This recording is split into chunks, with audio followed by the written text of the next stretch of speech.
My name is Sarah Toa and I'm the Associate Director of Learning, and today we're learning about the North West Evaluation Association, and they run the MAP, the Measures of Academic Progress, and that's what we're here talking about today.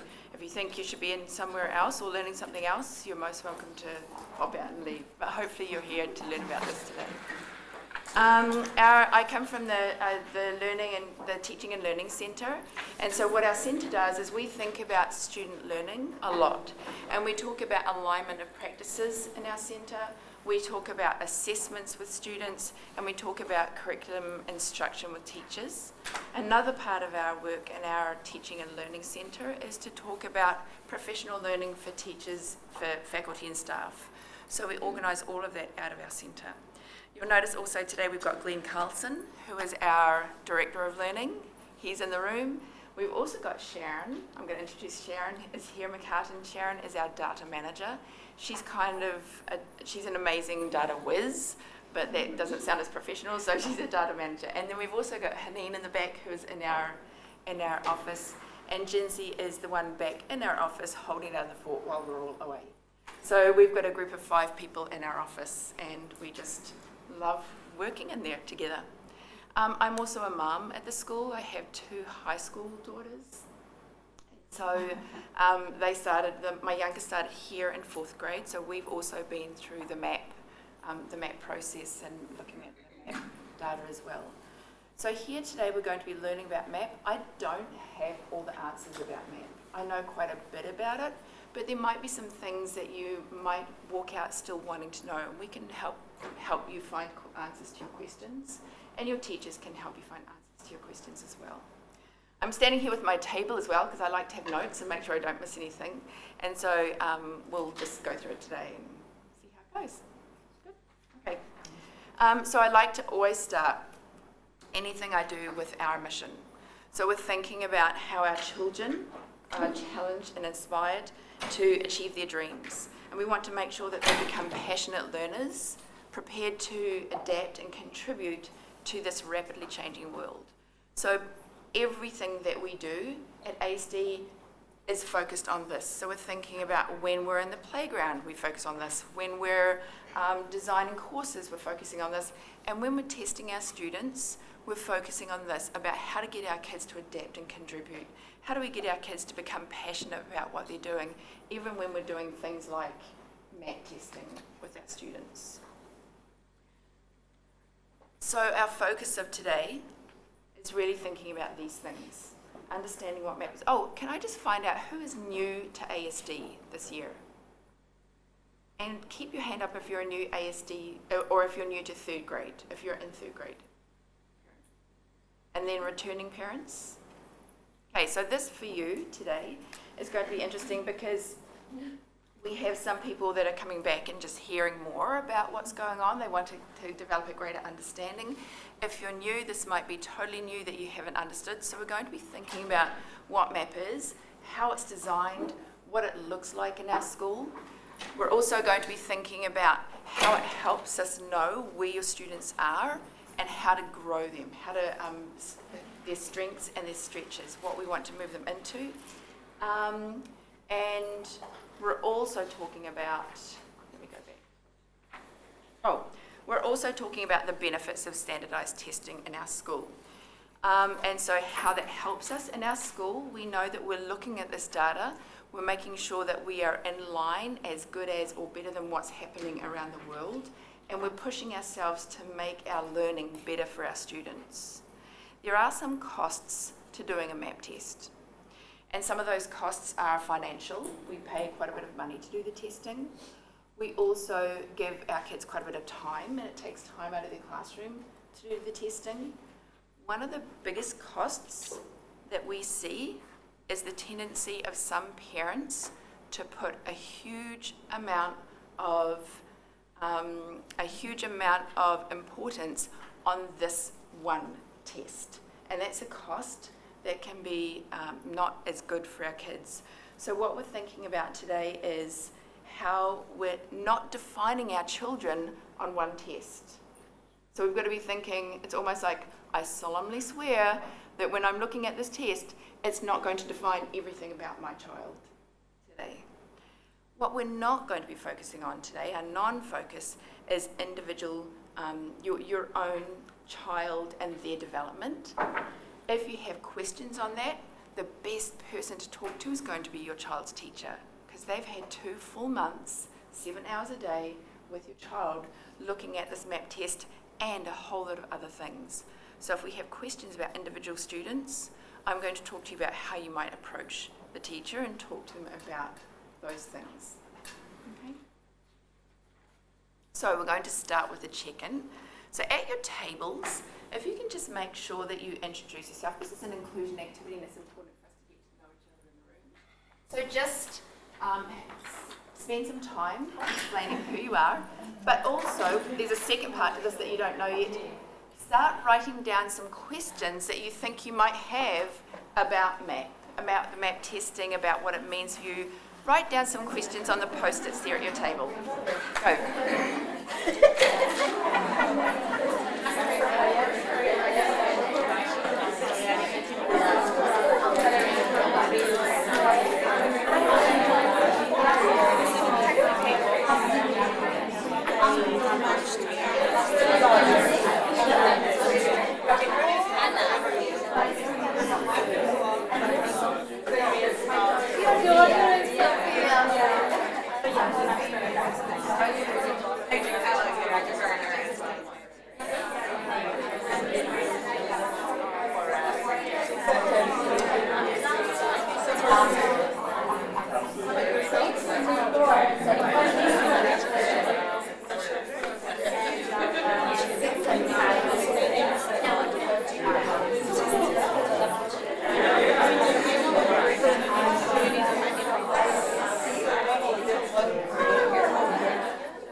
So it sounds like you're already doing the next part of this is at your table. You're very good at sharing. I'm very impressed. At your table, come up with some of your questions. I'm just going to walk around and listen to what comes up in common. And then we're going to be thinking about what are some common questions that we have. What are some burning questions that it seemed like a lot of you at your table had. And I heard things like, what is math? That's one of the questions we're trying to answer today. So think about what are some questions that you have in common at your table. And just share that. We'll take a minute or two to come up with some common questions that you're just going to hold in your head. Maybe you circle it on your post-it. Just thinking about some common questions. Have a minute to talk about that.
Wow.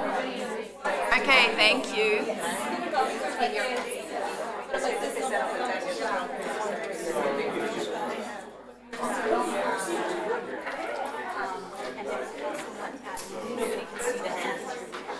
Oh, nobody can see the hand? Once you see my hand, you put your hand up and then everyone starts seeing the hands and the hands go around the room. Okay, so here are some questions that I heard. I heard, what even is the map? When the scores are going up and down, what does that mean? If the score along the bottom, you get low average, high average, medium, what do those mean and how do we work with that? What do teachers do when teachers see this? If we're seeing scores that are moving around, what are the teachers doing about it? And I'm very pleased to tell you that I've been thinking about this and I've been talking with Sharon and I've been talking with Glenn and we've been thinking, I've been trying to anticipate your questions. So a lot of the information will be answered today. So bear with me and we'll go through and we'll try and figure that out. If you do have questions, we'll get onto those as well. But we're going to be unpacking the map. We're going to be talking about what teachers can do with it and how they view the map. And then we're going to be talking about what you can do as parents as well. So the first part that we're moving into is understanding the map. So this is a huge overview. At our school, we do the map in the 3 areas of math, reading and science. And we do it twice a year. We've chosen to do it twice a year. There are some schools that do it more. As a school, we felt the value was we want to see achievement and growth in our students. So we want to see what are our students doing now and what are some areas of growth. And we felt like as a school we could do that over 2 testing periods. We do it between grades 3 to 8. This test can go beyond grade 8. We have chosen not to do it because we found that our results past grade 8 didn't really give us a lot of good information. Our kids were sometimes topping out of it, and we just weren't getting the information that we wanted from this test, so we have stopped it at grade 8. It's a non-timed test. So that means that we're not saying you've got this amount of time, you have to get done. It's a non-timed test. We set up times. Sharon actually sets up all the timetables for the classes. If the kids don't finish, that's okay. They get more time to do it later. So it just means that we give the kids the time that they need. And it's adaptive. So it means that when the kids come in, it starts in one way and it moves according to the students. So often when you start a map test, if you walk around to look at the screens, there'll be 20 kids in a class with 20 different screens that they start on, and then the map moves according to them. We'll talk about those things as well. So when we're thinking about the map, can you see this picture okay? We're thinking about it being one moment in time. The map test is how your child's doing on that day, in that subject, in that time. So this is a picture of a gallery, and I was talking with Glenn yesterday about this because this is a picture that he put on, and he explained it as galleries. When you go into it, see a portrait of a person, it takes hours and hours, and somebody paints it and they study it and they paint it some more and they study it and they paint it some more, and it might take hours or weeks or months to paint a full portrait. The map test is not a portrait. The map test is smaller than that. And it's not an album. You're not seeing a whole lot of things yet over time. You're seeing a snapshot in the day. So this is what the map test looks like. There's a snapshot of a puppy. And we know that at this moment, this dog is sleeping. But also when we take a snapshot on another day, this dog might be acting in a different way. And on another time, the dog will be acting in another way. So when you're doing the map test, we know that the dog sleeps a lot. So we're going to see snapshots of that as well. But your snapshot of your map test is one time in one day. It's not a gallery and it's not a photo album. The map is done when we talk about our group norm. Our norm is the students in America. And it's done by a huge population of students in America. More than 8 million students take the map test. There are different types of schools that take the map test as well. So it's not, this will be on the Go page, is that right? So if you want to refer to this later, you can. Outside of the US, we've got state department schools, so that's America and overseas, and a lot of those schools take the map test. So when we compare ourselves, we actually compare ourselves to the US norms. We also have a way of comparing ourselves to places outside our region as well. And finally, KHDA, the inspection team, they expect that all US curriculum schools in Dubai take the map test. So we are mandated to take it, and we feel like it gives us good information as well. So those are the reasons that we have that. So is that our district? Our district is, we'll come up to that. Our district is American School of Dubai. And the US, the norm is all the students in the US. Sorry, all the students who take the test. All the students who take the test in the US, the 8 million students. The 85%, what is that? That's of the schools, the State Department schools, America and overseas. They take this map I'm test. sorry, how do you identify a State Department It's a school that the US government Authorized. determines as a school that is available as a choice for embassy or kids that are on diplomatic passports, and also receive funding from the US government. I have a question. Coming to KHD, we're new to the BI, and our kids also did a CAT4 test. What is that? So the CAT4 test is a totally different test. We're not talking about that today, but Sharon does have a lot of information about that, and we'll address that at But a that later has time. nothing to do with a US Correct. student Yeah. population. A CAT4 is about how you learn, and the map is about content. Would that be true to say, Sharon? That's perfect. Yeah. So that's, yeah, all great questions. So the way that adaptive tests work, so we know that MAP is an adaptive test, and this is how it works. You'll come into a test and it will ask you a question. You can see the ranges here. It'll ask a question. And if you get that question right, it'll get harder. And if you get that question right, it'll get harder. And if you get that question wrong, it'll get slightly easier. And if you get that question wrong, it'll get easier. And it keeps on, if you get the questions right or wrong, it keeps on moving in and out until finally it finds your range of where you are. So the adaptive test finds a range. This can be really tricky for our kids because it means that they're going to get about half of these questions wrong. There's about 50 questions, sometimes 48 in some tests, 52 in others, but they're actually going to get half of these questions wrong. And for our kids that are used to getting everything right, this can be really frustrating. So we have some kids that take a long time to do these tests because they really want to get it right, and it's kind of impossible. So this means that the students are moving until we kind of find their range of where they're at. It's not exact science, but it does move in and out until we can find it. So that's why the tests all look different, because you're going to get some kids who are testing and getting it higher, and some kids that are testing and getting it lower. Is it multiple choice test? It depends what test it is. So often it'll be, they'll read a text and they'll answer some questions about it. Yes, it's multiple choice. Math, I think, is it all multiple? It's all multiple choice. Right. So they are allowed to use pen and paper in the math test. They can work things out. So we'll have 1 and then 2. What's a RIT value? What's RIT stand for? We'll come up to that soon. Yep. To your point that they'll get 50% of them wrong, do they know they get them wrong when they're taking the test? The teachers tell them. So at the beginning of the During the test? I mean, so it's not discouraging them, it's not like wrong. right. Oh no, not during the test. No. That's what I thought, okay. Wrong. No, the kids do not know. And what we've also done, at the end of the test, it used to show their raw score, which wasn't always their true RIT score at the end. And we've taken that off because the kids used to come out and say, I got 203, and some kids would say, I got 43. And it was, they didn't know what they were comparing.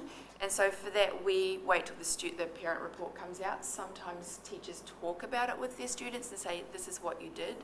But they talk about the skills that they're doing rather than just giving a score, because the score really doesn't mean anything. So yes, on the test, they don't know. That's a great question. Wouldn't that be interesting? Okay, so we are going to be talking about all the levels, like the percentile range, the RIT range, and understanding all of those as well.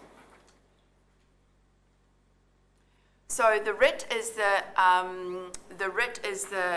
it's an equal interval scale. You'll notice if a child gets 213, it's a scale. So they won't have an exact score of 213. It's like growth on a growth chart. When you have your child and you notice that their growth charts, they move in different ways. And so these are an interval scale as well when you're measuring students, and they will move up scale. So this might be a class range where you have different kids across the scale. The RIT is a RASH unit. So it's the way that we measure Glenn, you might have to help me out this, where we measure their performance against what they're answering. Pretty much what they do is they have every single question, they determine a difficulty rating along that scale. So they think this question is this difficult, this question is this difficult, this question is this difficult. And so this is how they zone in on the range. And so really they're just pegging every level of difficulty along a scale from kindergarten level questions all the way through to probably end of grade 10 or 11. So we'll see that span. The teachers pay a little bit of attention to this. They want to know where the students are at, but they have different views as well on that scale. And it really is like, you must have seen this before. I have one of these, and I was actually looking at it this morning to see where my child was. And I noticed that she started out when she was born. She started here, and then she dipped down, and then she went back up, and she's all over the place. So it really is like a research-based scale. This is a growth chart, and it's based on millions of students, millions of children, and they can estimate whereabouts the growth will be. So when Marlon was little, and when she was on this growth chart, the doctor could tell me about how tall they thought she would be as she got older. She's actually now taller than me. So, and they predicted, because she was they predicted with this growth. So they're able to predict it. It's not an exact science. So it's the same with the MAP scores. It's not an exact science. We're able to predict it. You'll notice that when they're younger, or when they're early into it, the opportunity for growth is much faster. And as they get older, it gets less opportunity for growth. So if you've got a 6th grade student, they might not be going to grow as much as a 3rd grade student who's new into it. However, as an adult, I'm still growing. We never stop growing. So my growth intervals might be smaller, but I'm still growing. Definitely not as much as a 3rd grader in the MAP test. And you've got to think growth spurts.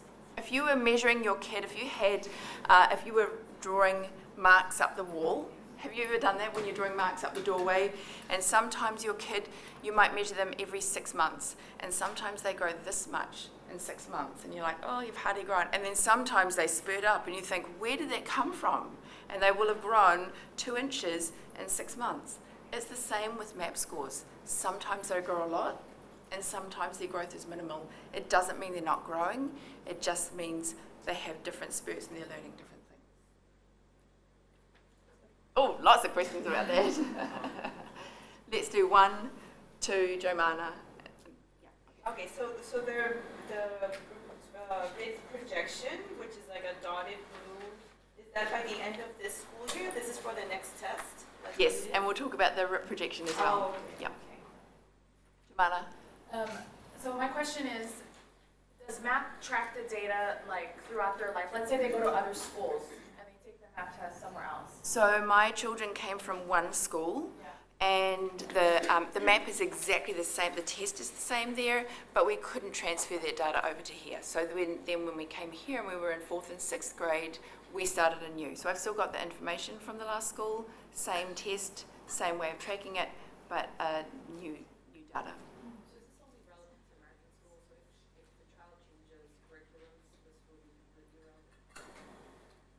Are there schools that, are there other, Maybe. There are American schools that do... No, not American school. so if it was a Would British you school like- or? No, outside. I know my old schooling wasn't an American school, but we still did the math test. It depends on the school. And depends on schools in America. We're going to go 1, 2, 3. Yeah. Sorry, because you compared it to height, my question is, you should always see growth, is that, So no, sometimes you're not going to see growth. or So what if there's a dip down? yes, we'll talk about that. Okay. Yeah, so she's asking, what if there's a dip? And yeah, in a lot of cases there's a dip. I've definitely seen that in my own children. So we'll talk about how the growth has moved and what's important to look for. My comment was to Jomana's question. You can actually take your test results with you to your next school. Yes. And use them as part of your conference with your teacher, as well as put it in their file so it is on record. So you can take the information with you. It might not be transferable, but you can use it as a tool to help the teacher understand better. Yeah, to get in here I had to show my children's MIC tests. So it is important to retain.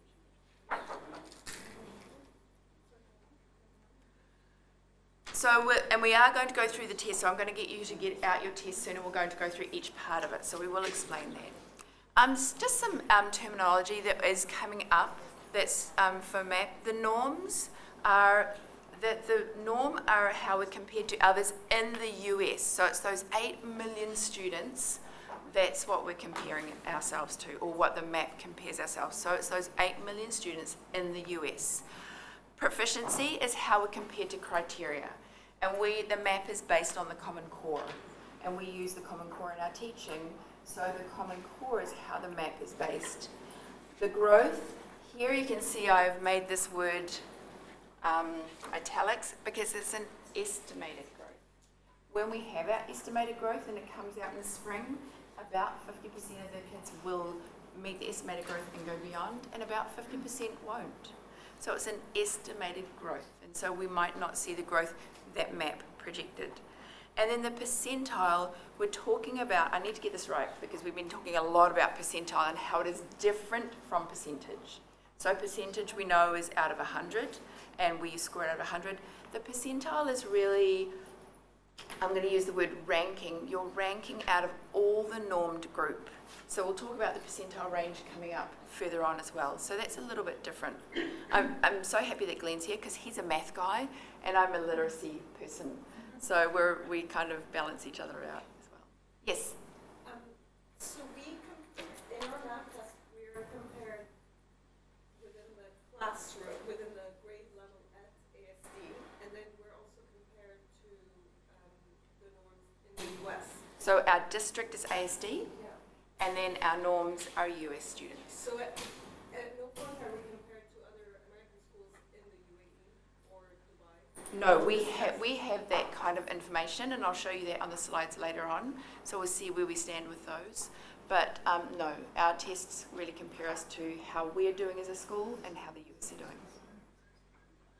We have to choose who our norm group is, and we choose the district is set at the school, at the organisation, and then we could set out districts, but why would we? It's better.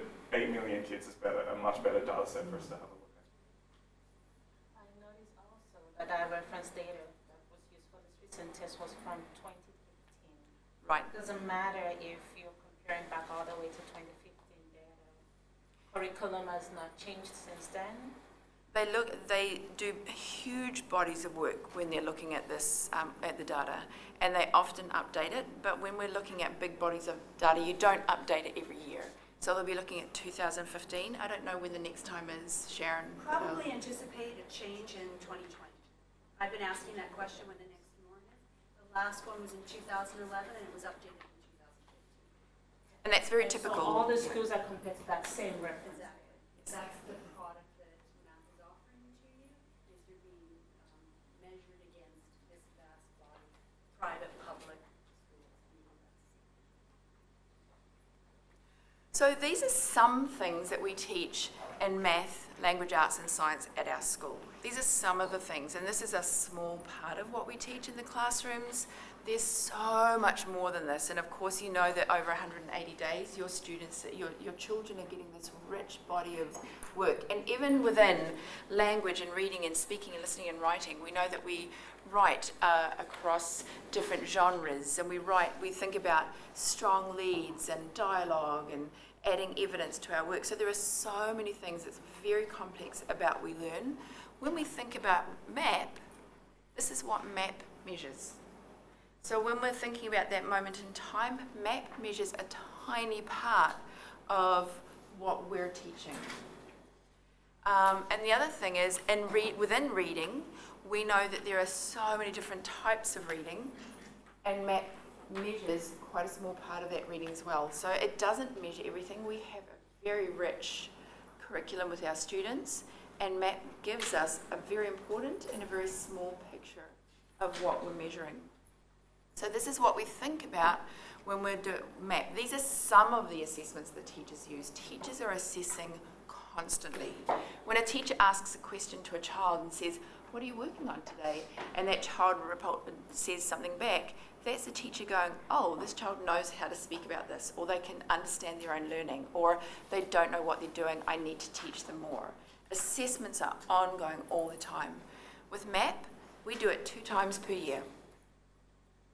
And it's 2 shots a year with observations, with our social learner habits, with ongoing assessments. We're doing them across a full year, every day with with our students. And so there are different types of assessments that teachers are doing as well. They might be doing a pre-assessment and a post-assessment of a unit of study, but these things are constant. So we really want to take that map into consideration, that it is that small snapshot that we were talking about. Oh, the other thing I wanted to talk about with this was MAP is aligned to the Common Core. We said that before, but sometimes when a teacher looks at the MAP results, they'll say, well, the student didn't get this part, but we don't teach that because we follow the Common Core. We don't teach to a MAP test, we teach the Common Core, and we have sequential ways of teaching. We know that students need to learn one thing before they learn the next. So if a MAP test tests something and the students aren't ready for it, the teacher might say, we are going to teach that, but that unit of study doesn't come till May. So it's not like they're not going to get it, but they are going to get it later on in the year, so it might not show up on our MAP tests. So we make sure that we're being sequential in teaching to that Common Core. Questions about that? I have one question. On the slide that you showed before on how the test adapts. Yes. And you said some questions are easier than others. Do they, like, the questions are level, grade level, or the kids would have, they're in third grade and they would have 5th grade level questions, and then this is a harder one and they don't answer, and then go back to 4th or 3rd or 2nd grade and then they answer, like, so is it, So they're not leveled by grade. Okay. They're not It's leveled across by the grade. grades. Yes, so we have a 3rd to 5th grade test and then a 6th to 8th grade test, okay. This is- but it can go beyond, so we can see where the students are at. The RIT score, Right. is that over all the grades, or is it? Let's have a look at that. So what you might want to do is make sure that you've got access to your student report now, because we're going to be going through and looking at the different views of the student reports. So this is the first view that you might have. If you're a 3rd grade parent, this is the report that you will have got. And all these reports that I'm going to show you are exactly the same. They're just in different ways. So you'll see the different places, and I'm going to be talking about this part of the report and this part of the report, and they're exactly the same. The next report that you might have got is this one. This is for anyone that's new to ASD, but not a 3rd grade parent. If you're new to ASD, you can't get this if you've been here a few years and you've got lots of MAP reports. But if you're new to ASD and you think this view is better for you, you're most welcome to speak to Sharon, and she'll take your email address and she can send this to you instead. Because sometimes here it's really tricky to see. As it goes on, you'll notice the little colours, but these dots don't have any colours. The only one that has the projected growth, the estimated projected growth, is the blue one. So sometimes the dots are really close together, sometimes they're really hard to see. So if you would like to get a graph, then see Sharon at the end, and she will, Sharon, can you just raise your hand again? And Sharon can create that report for you. So these are the ones that we're looking at as well. So again, this says the same as this. And that's ask for a graph report. Pardon? We ask for a graph. Yeah, if you've got a report like Like this, that, we ask for, then she'll know what she, it's Sharon for the will graphs know. like grade 3 Yeah. graphs. yeah, Sharon knows everything. If you're a returning parent, this is what you'll see. And if you're coming here in spring, if you're still here in spring and then beyond, you'll start getting this sort of report. So we're going to be looking at this today just to make sure that we can see what's coming up for you in the future. Again, this part here is the same as this part here. So we're going to be studying this and looking at what all these things mean. And I'm going to do my best to explain that to you. I just have a question and Yeah, for sure. try to phrase it so it doesn't sound the way it's going to sound. Okay, So I'm going to if- take it with best intent. So if it isn't a lot of the results that are coming out of this as we're starting to examine the data points themselves, isn't that also based on how your child approaches the test? Meaning, sometimes your child might be very enthusiastic and reread and reread and reread until they answer, and then you might have another child that's like C, C, C, C. So I just want to maybe ask if that's relevant to as we start discussing the data. Absolutely relevant. Yep. And we will talk about that. Yeah, that's a perfectly phrased question. I was a little bit nervous when you said, I'm going to phrase it. Yeah, that's a yes. Because my other point to that is we're talking about test results compared to the US, and how are we talking to the children about how they're approaching the test so that they're not C. Yep, we'll talk about that Sharon, for isn't sure. there that mechanism now that they started this year, right? This year it's really good. We call that rapid guessing, and obviously what we don't want to see is get one answer right, and then all of a sudden you're just on the sliding scale down. Because it's unreliable data, it's not a good reflection of the child. So what they instituted this year is something called rapid guessing. Anytime the child, there's an algorithm that how long it takes to read the question and answer it. If they answer rapidly 3 times, the test automatically pauses. And we had that happen this year. And what that gives us an opportunity to do is to talk to the child, intervene, see how they're feeling, get them to refocus, because if they can't refocus, we might test them later on in the afternoon. Okay, so it was a lovely little sloth that shows up, tells them to slow down, and it just stops the test. So unfortunately for kids, we really have computers that tattletale. Yeah. It's a really great function. And the reason that rapid guessing is important is that if 30% of the test is through rapid guessing, it's not a valid result. And we want to try to retest the student. And I'm happy to say we didn't require any retesting at all. So the interventions worked, but yeah, you have to be aware it could be a case of child, slowly just answering the question. It doesn't have to be rapidly, because you know your child. And the other piece to that is that it's not measuring maybe their comprehension. So they might not be going C, rapid fire. It might just be that it still is not, they still might not understand it at all and be guessing at their answer completely. Yes. And we do tell them that they have to use their best guessing strategy. So eliminate the questions you know are wrong, and then this test does require you to answer every question. You can't move forward without actually inputting an answer. And because it's standardized as well, every single teacher and every single class gives the exact same instructions. So and it's written down, so the teachers will tell them about the sloth. They'll tell them about just to try their best and what to expect on the test, so the kids know. It's tricky in 3rd grade because they haven't done this type of test before, but the teachers all have the same instructions. Again, just as we're starting to talk data points, are there any other standardized testings that the school provides outside of the math testing, similar to like Virginia and the SOL, or something that would be a state-required assessment as we do in the United States? It's part of the American curriculum within UI. This is what we do.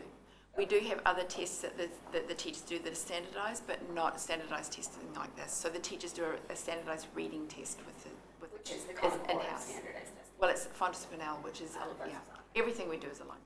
Okay, thank you. Great questions. Thank you. So what we're going to be doing is starting just on this part of your report. Some of you might just have one line on there.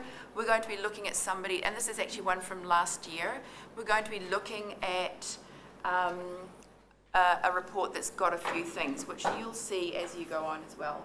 So we're going to be thinking about all the different parts of this, and you'll notice you'll have one report on math, one report on reading, and one report on science, unless your child, are there any children that missed some of the tests? Have they done them all, Sharon?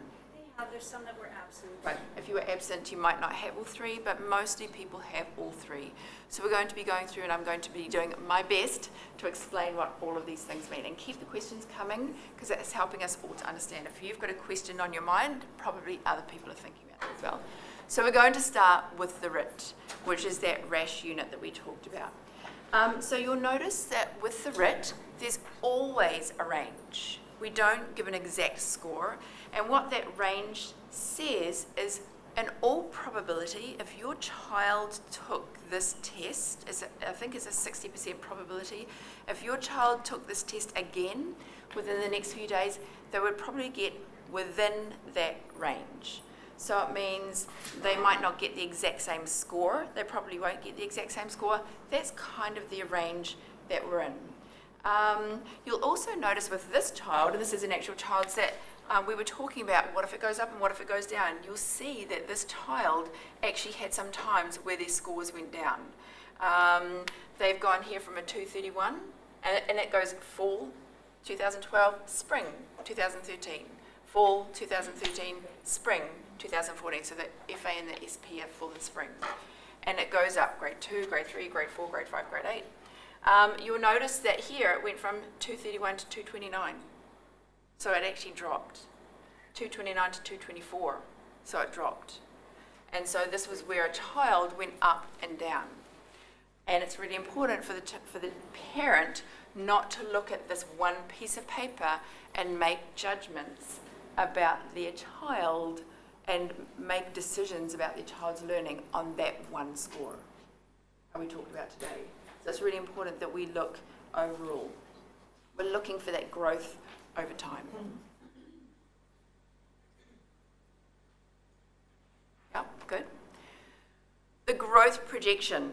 I've got a lot of notes for growth projection, so we're going to talk a little bit about that. The growth projection, you won't see that yet. You might see it on your on the graph where it's projected growth. This is a calculated growth projection where MAP looks at the grade level that your child is in. They look at the score and they think about the estimated projected growth. They think about what it might look like coming up, and it's estimated. So it means it's not going to be an exact science. And like I said before, when you've got an estimated projected growth, about half the kids will go beyond that, and about half the kids might not meet that.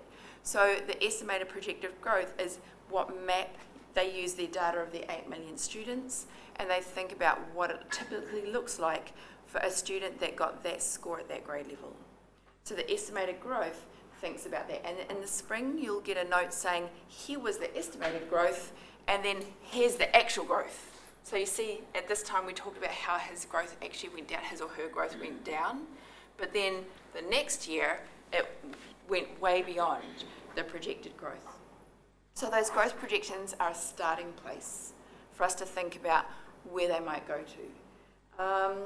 And when we do that projected growth, what the teachers are doing are thinking about that in relation to everything else that's going on, all the other assessments that are going on as well. Questions about that?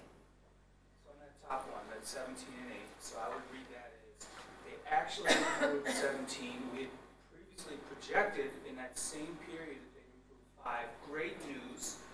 They grew faster than what we would have expected. Correct. So the MAP projected, when this child in grade 7 got a 224 here, MAP calculated that they were in grade 7, they got 224. This is what they would expect, because we know in grade 7 their growth, you can see the growth is expected is greater when they're in grade 2, and then the growth kind of gets less and less and less. So in this grade level, at grade 7, they were expected to grow 5, and in this instance, this kid grew 17 points. The other thing is about this is if they grow, if they don't grow, it doesn't mean they're learning. If you're at ASD, you're not losing information. The kids aren't losing learning. This is just showing what they're learning at that time or how they're showing these things at that time. There's a whole lot of other stuff that they're doing as well as this, and this is measuring just that one part. So there's lots that is going on. If they've been in school for 3 or 4 years, we know that they are getting information, that they are learning. And so this might not reflect all that learning that they're doing.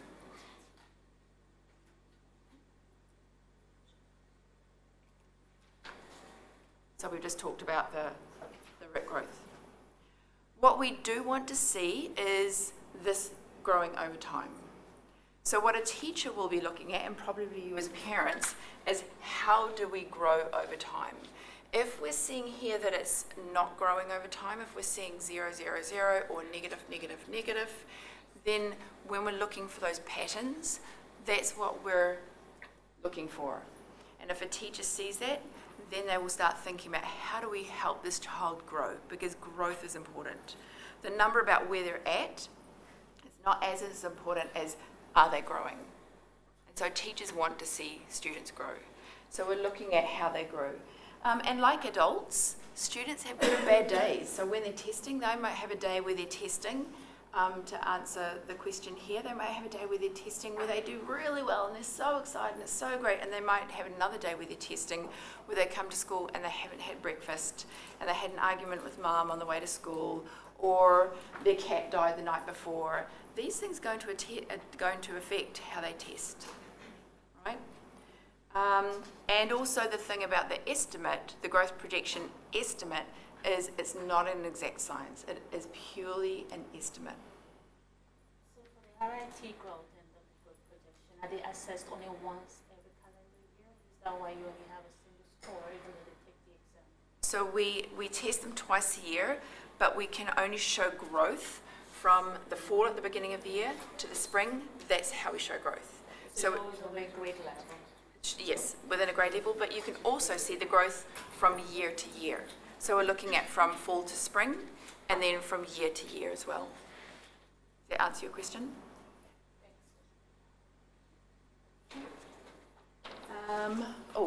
Next one.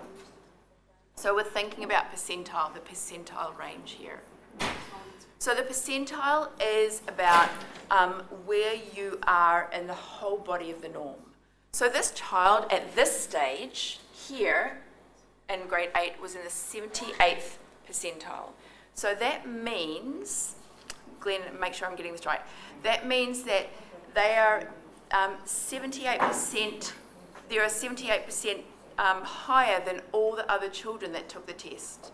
It also means that there's 22% of students that are higher than them that took the test. But they have to be in the same grade, the same age, everything. They can't be compared against No, students. it's everyone. Oh, So out of 8 million kids, if they're 50%, if they're on the 50th percentile, they are, if you take those 8 million and divide that by whatever number to give you 100, to rank those into hundreds. So they take the scores, for example, if it was, let's say that the score was,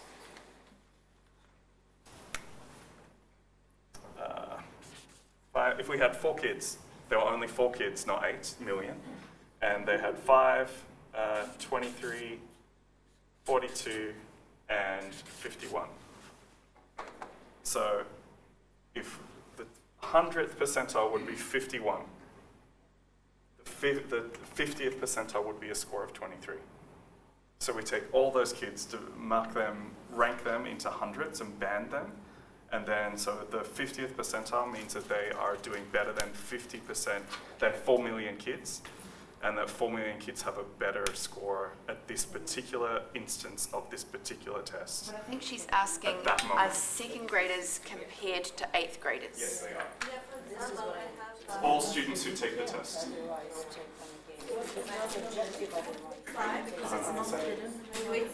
Percentile. Is it right? Percentile, yes. 99 is not the maximum. But how can a second grader get in 75th percentile? Because they can't be answering compared to an 8th grader's 75th. Sharon, am I wrong? Yeah, a little bit. There's 2 separate tests. There's Uh, one it's called tests, you're right. 2 through 5 test, Yeah. and that's sort of elementary, right? And then 6 plus. So anyone who's in middle school and above, 6 plus means that they can go right to the very end. It's not grade specific, but those 2 percentiles will be different. But it's based on your RIT and how many kids at that grade level with that RIT on that percentile. Oh, it's the grade level. That grade level at that RIT, okay. Apologies, me wrong. Explain that. Yes, so that grade level. So the norm in their grade level, yes. It's a percentile. It's just giving you, basically, what does RIT mean? If you didn't know what RIT meant and you never wanted to learn what a Roche unit was, the percentile is another way of looking at what that score means. So it's telling you that your child scored 75% higher than anyone else who took the test.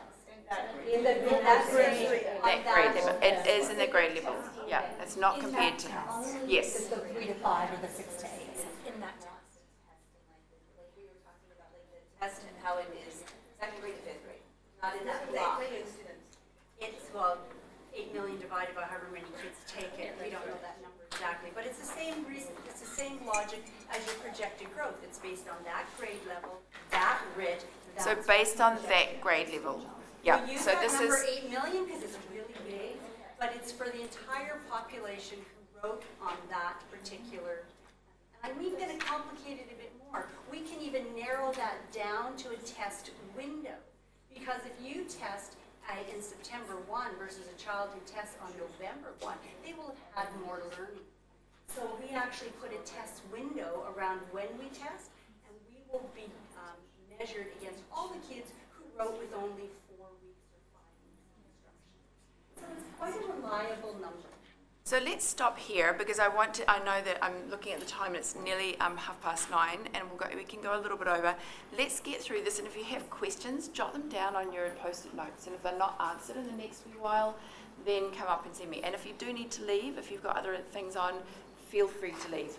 So we're also looking at this down here. It kind of breaks apart the different parts of the reading or the different parts of science and math, and it tells you kind of where your kids fall in those in those areas. And it compares your students to other people in the norm group in the MAP test. And it's really common for the kids to be somewhat higher or lower than the average. That's okay. It doesn't mean that your child is failing math if they have low average or low. It doesn't mean they're failing math. It just means that they are having an easier or a more difficult time with that type of material. So it doesn't mean they're failing. So, or it doesn't mean that, it just means they're having easier or more difficult time. This is projected growth, so this is what we were asking about. If you're thinking about our district grade, our district is ASD. And then the norm grade is USA. If you've just got those dots, that's why you might want to get the graph of Sharon. You can see that usually that at our school, the yellow is the norm grade of the US, and then the red is ASD. And then we've usually got the student in between. And this was done in the fall, so you can see they've got their projected growth as well. And you can see this one, this student went down. We want to be looking at growth over time, not a single report. I remember getting a report from my youngest daughter, and she had been here in 5th grade, had an amazing teacher in reading, and her growth went down. And I went, what? That can't be true. Because I knew she was doing this, she was loving reading and doing all this amazing work in reading, yet her score went down. It was that one score on that one day, testing things that were maybe different than what she was learning. So we're thinking about that growth over time. If you do see low scores and negative growth, teachers think about this, because teachers look at it and go, oh my gosh, what am I doing in my teaching? Because for teachers, they look at it as well. So we think about, what is the time spent? They'll look through the time and say, did they do it in 26 minutes? Or did they take 3 hours to do it and then come back? If they did the rapid, if they answered quite quickly, the teachers take that into consideration. Or if they spend 10 minutes on each question poring over it because they really want to get it right and it's impossible to do, that can also affect their test. So the time that they spend on it can affect how they work. These types of assessments, we don't get our kids to do these types of assessments all of the time. So it might be new to them. Sometimes they come, like we talked about, sometimes they come and they're very, very nervous, or they're super excited, or they really want to do well on the test, or they have a lot of pressure saying you have to do well, and if you get a certain score, you'll get a puppy, and the kids feel very anxious about that sort of thing, and we put a lot of pressure on them with these tests sometimes, or sometimes they come along and they forget the test is there, and then they're there in the morning. So there are a lot of things that come into play when they're taking these tests. What we as teachers do is we look at it over time, just like you parents do. We look at it over time. If there's a dip, that's okay. If the dips are continuous, then we start looking at what we can do. And if there's a dip, and we're seeing that also in that triangle when we're assessing, if we're seeing it in other ways, then we're wanting to be thinking about how do we support this kid and how do we get this kid to grow in our class, because growth is what we want to see. Yes? So we're brand new to the American curriculum, to Dubai, to ASD. So I would guess that for any of us, just huge. This very first one is a benchmark and doesn't mean anything. It mean anything because we would have not covered some of this curriculum potentially. And all So of them. the next yeah. one is important, not important, but more important because that'll give us the better. Right, so this is a benchmark, and it might be that the kids found this tricky because they've never done a test like this before. Oh, they've never seen Yes. the work. Right, and in all of the tests there'll be things that they haven't learned yet. Yeah, exactly. Right. Okay. Yeah. Perfect. As teachers, what we see is, this is one of the views. The teachers look at many, many views of the testing. This is a grid that we can see. We can see that kids are where they're achieving. And if its teacher hovers over here, they can see the group of kids in that area. They can also see where a child lies. And what they're looking at is, we might have somebody in high achievement, great. But if they've got low growth, then the teacher's looking at that going, they didn't grow, and we need them to grow. So we're all about growth. If we've got low growth and low achievement, we're saying, what are we putting in place? How are we helping these students to grow? We want to see growth. And so no matter where they're at, the teachers are looking at these types of things, seeing these kids and thinking about supports in place. They're also thinking, this is a question that Glenn reminded me of yesterday, was, is this consistent? Is this consistent with what we see in the classroom? And that's a great question for you to ask. My child came out in the 40th percentile. Is this consistent with what you see in the classroom? And if they're saying, yeah, we're seeing that they're really finding reading tricky at this time, you might think about how you're going to help support your student, and the teacher will think about how they're going to support them as well. If you have a child that's in the 40th percentile here, and you say, my child's down there, what's happening? And the teacher says, that's not what I see in the classroom at all. That's not the consistent behaviour that I'm seeing, then you can think about how you're going to show that growth over time, and how you're going to look at it over time as well. This is another level that teachers see. I've just taken out the names here, so they have the teacher's name, the students' names. They can see the graph, and they've got a little colour coding here saying this child didn't grow as much as they wanted to, this child was on target, some children grew more. And so the teachers study this and think about, what are we going to do about those students that are growing and not growing. Teachers study this. This is not the only thing they study. They study this as well as all their other assessments. This is a learning continuum that the teachers have access to. So this child here, her or his overall RIT was 2,204. So these are all the things in that range, in that area of expressions and equations and math, that they would be, that's their RIT. So that means half of these things they're getting right, half of these things they're still yet to learn. So there's a continuum. There are things before that the teacher will say pretty much they know those things, and there's a continuum, a list after, where they say these are the things that we're teaching into. So this helps teachers know what to teach into. And again, a teacher might say, well, we know that they need to learn these, but again, we're not going to be teaching that until, we're introducing it now, but we're not actually teaching it until the end of the year. Or this child is in third grade and they've got this 204 RIT, and this is something that we don't teach during the class, so how are we going to cater for them in their small group work or their individual work to help raise the levels of their learning? Oh, we talked about international comparisons. This is actually from last year, sorry, I took the data from last year. But this shows where we are compared to the US average. So in all three of these, the US average is the black line at the bottom. I don't know if you can see the colours. We compare ourselves also to our NISA region, and those are schools within our region in the, what's the NISA region, Glenn? It's 192 schools that are from Athens to all the way through the Middle East and down to India and Sri Lanka. So all of our comparable schools that we would compare our schools to. So other alternatives, the schools that you would go to if you were moving to another city, that's the set that we compare ourselves to. Start us off. And this is our final slide here. This is about what you can do as a parent. So going back to thinking about never making judgments about this one test or this one score. And I think if you walk out here today, that would be the one thing that I want you to remember is this is one test, one day, and you can have conversations with your teacher. The other thing is you can talk to the teacher about setting goals. You can think about how MAP fits into the context of ASD and what it looks like over time.